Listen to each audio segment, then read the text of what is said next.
SSC यानी कि staff selection commission, जिसे हिंदी में कर्मचारी चयन आयोग कहा जाता है। और मैं आपको बता दूं कि एसएससी सेंट्रल गवर्नमेंट जॉब की वैकेंसी के लिए एग्जाम कंडक्ट कराता है। दोस्तों, जब भी कोई कैंडिडेट एसएससी के अंदर पहली बार जॉब के लिए अप्लाई करता है तो उन्हें सबसे पहले रजिस्ट्रेशन करना होता है और उसके बाद ही आप किसी वैकेंसी के लिए अप्लाई कर सकते हो। रजिस्ट्रेशन करने के बाद ही आपको आपका यूजर नेम और पासवर्ड मिलता है, जिसके द्वारा हम एसएससी की वेबसाइट पर लॉगिन करते हैं और अपने फॉर्म के लिए अप्लाई करते हैं। तो दोस्तों, आज की इस वीडियो में मैं आपको बताऊंगा कि आप किस प्रकार एसएससी का रजिस्ट्रेशन कर सकते हो। मेरा नाम है राहुल और मैं आप सभी का स्वागत करता हूं मेरे इस यूट्यूब चैनल, जिसका नाम है राहुल ऑनलाइन इन्फो। तो चलिए वीडियो को शुरू करते हैं। अपने मोबाइल फोन से भर रहे हो तो प्लीज अपने मोबाइल फोन का डेस्कटॉप मोड एनेबल कर लेना, ताकि आपको फॉर्म भरने में आसानी हो। तो सबसे पहले आपको अपना ब्राउजर ओपन करना है और सर्च करना है एसएससी, फिर आपको एंटर कर देना है। इसके बाद आपको सबसे पहली साइट पर क्लिक करना है। इसके बाद आप एसएससी के मेन साइट पर पहुंच जाओगे। यहाँ पर आने के बाद अगर आप पहले से ही रजिस्टर्ड हो इस साइट पर, तो आप यहाँ पर अपना यूजर नेम यानी कि रजिस्ट्रेशन नंबर और अपना पासवर्ड और कैप्चा कोड डाल के लॉगिन कर लोगे। और अगर आप रजिस्टर्ड नहीं हो और पहली बार एसएससी का फॉर्म भर रहे हो तो आप न्यू यूजर रजिस्टर्ड नाउ पर क्लिक करोगे। इसके बाद आप न्यू यूजर रजिस्ट्रेशन के पेज पर पहुंच जाओगे। यहाँ पर आपको आपकी बेसिक डिटेल्स भरनी है, जैसे कि do you have Aadhaar card, कि आपके पास आधार कार्ड है। तो आप यहाँ पर येस या नो पे सिलेक्ट करोगे। अगर आप नो पे सिलेक्ट करते हो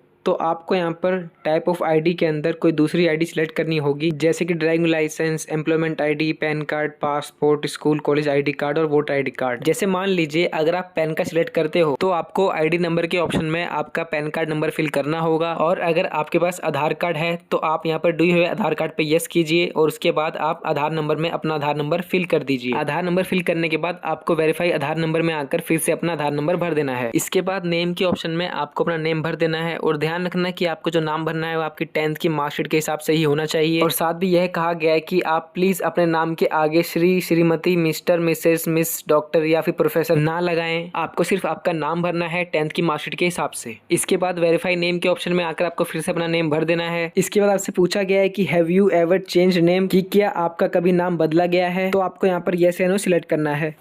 इसके बाद आपको यहाँ पर अपना फादर नेम भरना है और ध्यान रहे फादर नेम आपकी 10th की मार्कशीट के हिसाब से होना चाहिए। और फादर नेम के अंदर आप mister, missus, late, doctor, professor या फिर और कुछ नहीं लगाओगे। इसके बाद आपको वेरीफाई फादर नेम के अंदर आपको फिर से अपना फादर नेम भर देना है। इसके बाद आपसे पूछा गया है मदर नेम, तो आपको यहाँ पर अपना मदर नेम भर देना है और ध्यान रहे मदर नेम भी आपको अपनी 10th की मार्कशीट के हिसाब से भरना है। इसके बाद वेरीफाई मदर नेम के ऑप्शन में आपको फिर से मदर नेम भर देना है। इसके बाद आपको आपकी डेट ऑफ बर्थ भरनी है और डेट ऑफ बर्थ जो है वो आपकी 10th की मार्कशीट के हिसाब से होनी चाहिए। डेट ऑफ बर्थ भरने के बाद आपको वेरीफाई डेट ऑफ बर्थ के ऑप्शन में फिर से आपकी डेट ऑफ बर्थ भर लेनी है। इसके बाद आपको आपकी 10th क्लास की डिटेल्स भरनी है, जैसे कि एजुकेशन बोर्ड, कि आपका एजुकेशन बोर्ड क्या था। मेरा सीबीएसई था तो मैं यहाँ पे सीबीएसई सिलेक्ट कर लूंगा। आपका जो भी है आप यहाँ पे सिलेक्ट कर लोगे। इसके बाद वेरीफाई एजुकेशन बोर्ड के ऑप्शन में आकर आपको अपना एजुकेशन बोर्ड फिर से सिलेक्ट कर लेना है। इसके बाद रोल नंबर के ऑप्शन में आपको अपना रोल नंबर भर देना है और ध्यान रहे रोल नंबर यहाँ पे आपको 10th का भरना है। ध्यान रहे यहाँ पे रोल नंबर 10th का ही भरना है। कई बच्चे गलती करते हैं, यहाँ पर 12th का भर देते हैं, तो वो गलती मत करना। इसके बाद वेरीफाई रोल नंबर के ऑप्शन में आपको फिर से अपना रोल नंबर भर देना है। इसके बाद पूछा गया है ईयर ऑफ पासिंग, कि आपका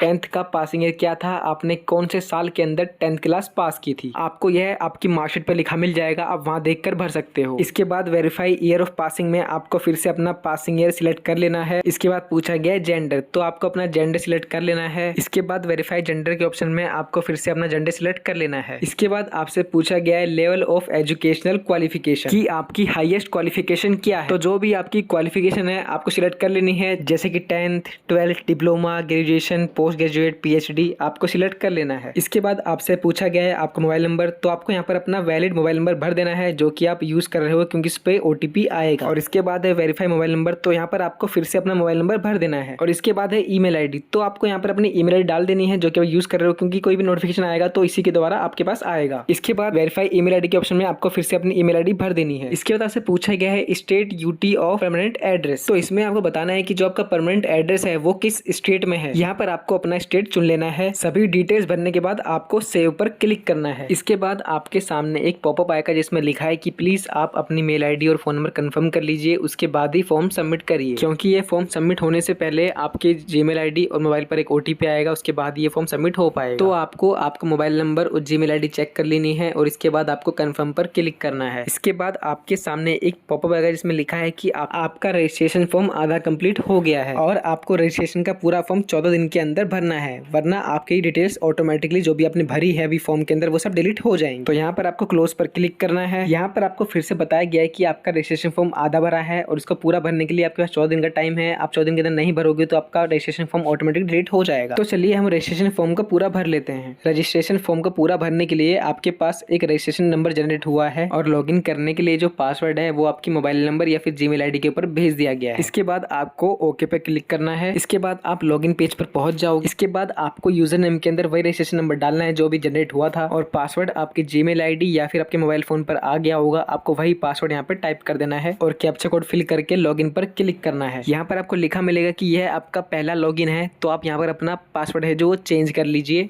आपका जो पासवर्ड आपकी जीमेल आईडी या फोन नंबर पे आया था वह पासवर्ड आपको ओल्ड पासवर्ड के अंदर फिल कर देना है। इसके बाद न्यू पासवर्ड के अंदर आपको अपना एक नया पासवर्ड बना लेना है। आपको ऐसा पासवर्ड बनाना है जिसके अंदर एक कैपिटल लेटर हो, एक नंबर हो, एक स्पेशल कैरेक्टर हो और यह पासवर्ड आपका कम से कम 8 कैरेक्टर का तो होना ही चाहिए। एग्जाम्पल के तौर पर मैं आपको डिस्प्ले के अंदर एक पासवर्ड शो कर रहा हूँ, आप इसके हिसाब से अपना पासवर्ड जनरेट कर लेना। नया पासवर्ड डालने के बाद आपको कंफर्म पासवर्ड के अंदर फिर से अपना नया पासवर्ड टाइप कर देना है और इसके बाद आपको कंफर्म पर क्लिक करना है। इसके बाद आपको क्लोज पर क्लिक करना है। इसके बाद आप लॉगिन पेज पर आ जाओगे। यहाँ पर आने के बाद आपको यूजर नेम के अंदर अपना रजिस्ट्रेशन नंबर डाल देना है और पासवर्ड के अंदर आपको वह पासवर्ड डालना है जो आपने अभी नया बनाया है। इसके बाद आपको कैप्चा कोड फिल करना है और उसके बाद आपको लॉगिन पर क्लिक कर देना है। इसके बाद आप फिर से रजिस्ट्रेशन फॉर्म के अंदर आ जाओगे। यहाँ पर आने के बाद आपको नीचे स्क्रॉल डाउन करना है और उसके बाद आपको नेक्स्ट पर क्लिक कर देना है। यहाँ पर आपको आपकी एडिशनल एंड कॉन्टैक्ट डिटेल्स भरनी होंगी, जैसे कि आपकी कैटेगरी की आप जनरल हैं, ईडब्ल्यूएस हैं, ओबीसी हैं, एसटी हैं या फिर एससी हैं। कैटेगरी सेलेक्ट करने के बाद आपको वेरीफाई कैटेगरी के अंदर फिर से अपनी कैटेगरी सेलेक्ट कर लेनी है। इसके बाद आपको आपकी नेशनैलिटी सेलेक्ट करनी है। इसके बाद आपसे पूछा गया है आइडेंटिफिकेशन मार्क। तो अगर आपकी बॉडी पर या फेस पर या फिर हैंड पर कोई विजिबल मार्क है जैसे कि चोट का निशान या फिर कोई तिल है तो आप यहाँ पर उसके बारे में लिख सकते हो। और अगर आपकी बॉडी पर कोई विजिबल मार्क नहीं है तो आप यहाँ पर नॉट एप्लीकेबल यानी कि NA लिख सकते हो। एग्जाम्पल के तौर पर मान लीजिए कि मेरे माथे के ऊपर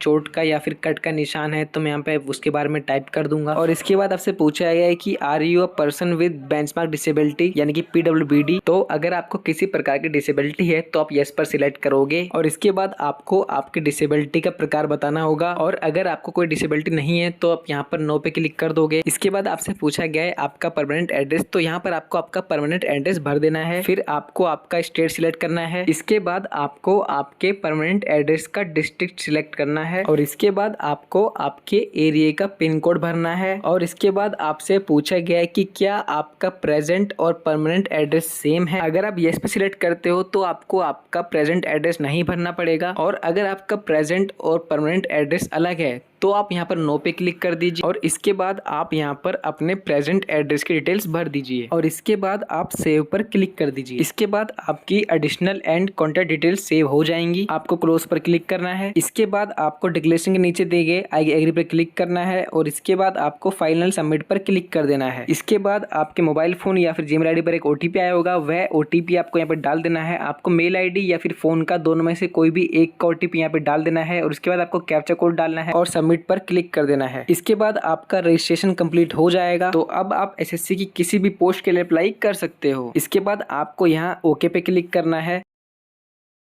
और इसके बाद आपको सबसे ऊपर SSC द्वारा निकाली गई सबसे लेटेस्ट वैकेंसी शो होगी। फॉर्म भरने के लिए अप्लाई करने के लिए आपको अप्लाई के ऑप्शन पर क्लिक करना है और फॉर्म फिलिंग प्रोसेस शुरू कर सकते हो। तो दोस्तों ये थी video SSC registration form filling process के बारे में। आशा करता हूँ कि आपको वीडियो पसंद आई होगी। वीडियो पसंद आई तो वीडियो को लाइक करें और शेयर करें अपने दोस्तों में और चैनल को सब्सक्राइब करना ना भूलें।